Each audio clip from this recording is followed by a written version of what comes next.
কবিতাৰ নাম গুণীপুত্ৰ। কবি বলদেৱ মহন্ত।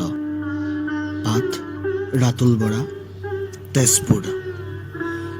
মূৰ্খ পুত্ৰ হয় যদি 100 বা 1000, সিহঁতৰ পৰা নাই একো উপকাৰ।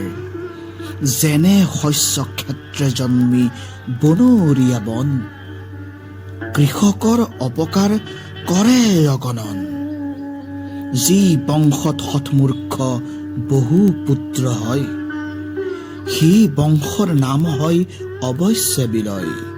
যথা সৰোবৰে শোভে প্ৰফুল্ল কমল, গুণী পুত্ৰ গণে কৰে বংশক উজ্জ্বল।